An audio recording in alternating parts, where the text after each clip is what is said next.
Hey everybody, today on Henry's HowTos, I'm going to show you how to make Lebanese pita bread.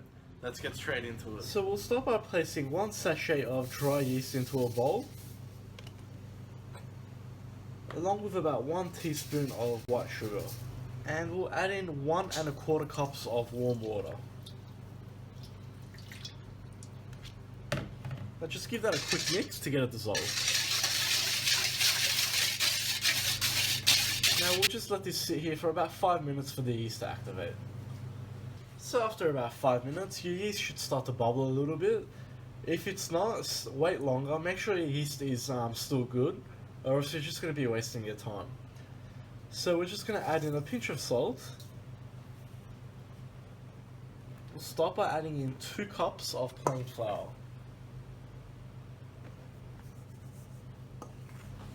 And just using our fingers, we're going to start to mix that through. Now if you prefer, you can just throw this all into a dough mixer. That's just up to you. I always prefer to do my bread making by hand.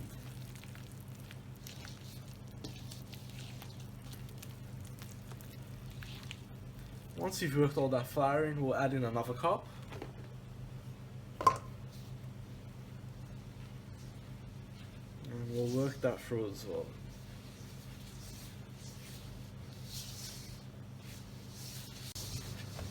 Now we'll add in another ¼ cup.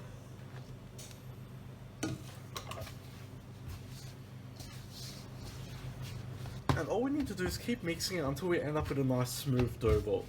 Now it is still a touch sticky, so all we're going to do is gradually add flour, about a tablespoon at a time. This will vary between everything. There's a lot of aspects in dough making, so you have to bear in mind the humidity, the flour you're using, everything. So this recipe is based on roughly 3½ cups, but that's what I like to add it in gradually.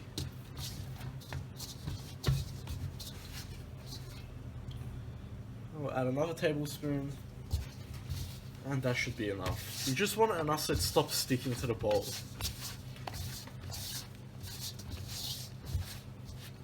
Just like so. So what we'll do at this stage is place some flour on a board or your work surface. We're going to bring our dough ball out.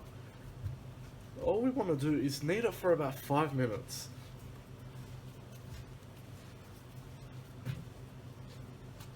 There's no specific way to doing this. All you really want to do is keep folding it over, roll it around, push it, pull it, just work it. So you should end up with a nice smooth dough ball like that. So what we're going to do now is bring our bowl back. Place just a bit of flour into it, and place your dough ball right into the center. Now I'm just going to cover it with some cling wrap. We want to put this into a warm place for about 45 minutes until the dough has doubled in size. So after about 45 minutes, your dough should have doubled in size. It may take a bit longer depending on the weather where you are, but anywhere between 30 minutes to an hour usually does it. So what we're going to do is just take the dough out of our bowl, and we're going to bring it out onto a floured surface. Now we just want to quickly knead it again.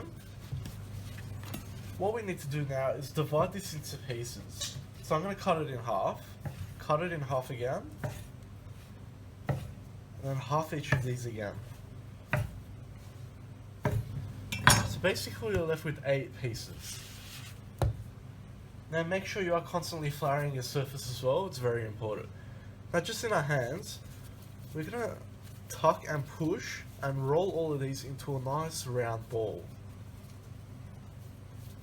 And then just in your palms, roll it around. You should end up with a perfect circle like that. So we're just going to flatten it down now. Make sure you're always constantly flouring, it's very important. Now just using a rolling pin, we're going to start to roll this out.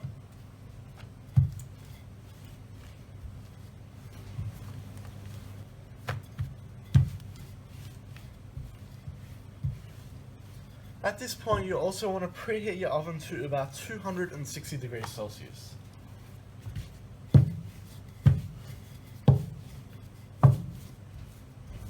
So you want to try and get your dough as thin as you can.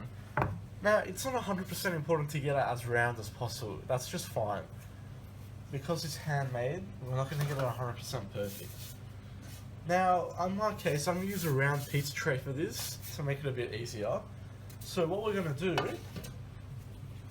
is we want to roll out our dough so it fits into the tray.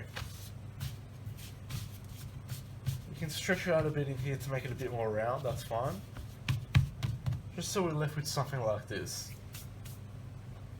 So once your oven is preheated to 260 degrees Celsius, we're going to put our dough straight in. Now, as for baking time, we only want to leave it for about 5 minutes. If you have an oven with a window on it, it's going to be much easier. Once your dough starts to puff up and form air into it, and when it gets the brown color, that's when we take it out.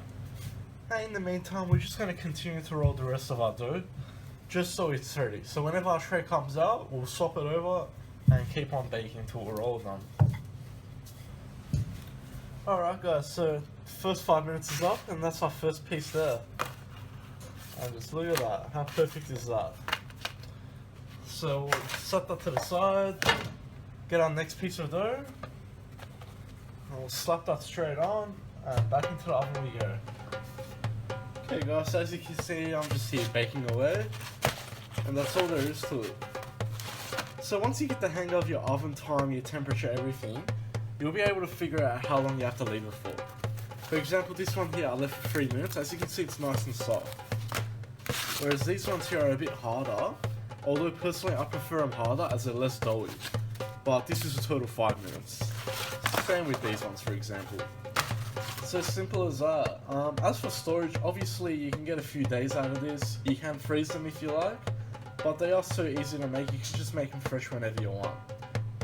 I hope you like that guys, please like and subscribe. If you've got any comments or suggestions, just leave them at the bottom, and I'll see you all next time.